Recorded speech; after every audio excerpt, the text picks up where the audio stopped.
জুবিনৰ সমাধি ক্ষেত্ৰলৈ বুলি এটা গমন কৰিছিলোঁ যে মঙলৰ পৰা ৬০গৰাকীমান মানুহ আহিছিলোঁ। নামৰ দল এটা আছে লগত, তাতে নামৰ সামগ্ৰীবিলাক আছিলে, আমাৰ বেডিং পত্ৰ বহুত থাকিল তাতে, নাম ধৰিম বুলি অহা কথা। তাৰপিছত আমি জুবিনৰ ন্যায় বিচাৰিয়ে তাৰমানে আমি ইয়াতে গোটেইকেইজনে তাৰমানে ইয়াতে আহি এটা ধৰ হেৰি কৰিলোঁ হয়, শোভাযাত্ৰা নিচিনা কৰি ল'ম বুলি পেলাই আহিছিলোঁ, শ্ৰদ্ধাঞ্জলি দিম বুলি। আমি ধৰ শলা বন্তি শলা সূতা এইবিলাক লৈ আহিছোঁ আমি। সেইটোৱে তাৰমানে আমাৰ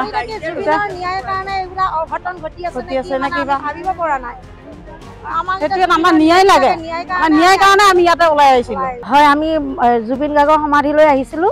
মঙলদৈ সেইটো আমাৰ চুবুৰীটো হয়, দাহিনগা ধোৱাপাৰা। তাৰপিছত আমি টোল গেট পাওঁতে আমাৰ গাড়ীখন হঠাৎকৈ জ্বলি গ'ল, আমি গমেই পোৱা নাছিলোঁ।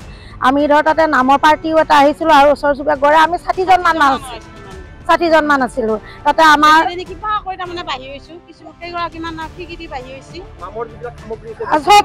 পোৱা গৈছে, সামগ্ৰী পোৱা গৈছে, আমাৰ বেগ মোবাইল পইচা পাতিকে আদি কৰি কিবা কৰিম মানে আমি মানুহকেইটা বাচিছোঁ। তাৰপিছত এতিয়া আমাক পাইলটৰ একো ছিগনেল নিদিলে। তাৰপিছত বুঢ়া মানুহ আহিছিলে, আমি মানে কি ক'ম, আমাৰ মানে অন্তৰ্কণ্ঠ শুকাই গৈছে। কি কৰিম কি নকৰিম আমি ভাবি নোপোৱা হৈ গ'লো। হয়, জুবিনৰ সমাধিলৈ আহিছিলোঁ।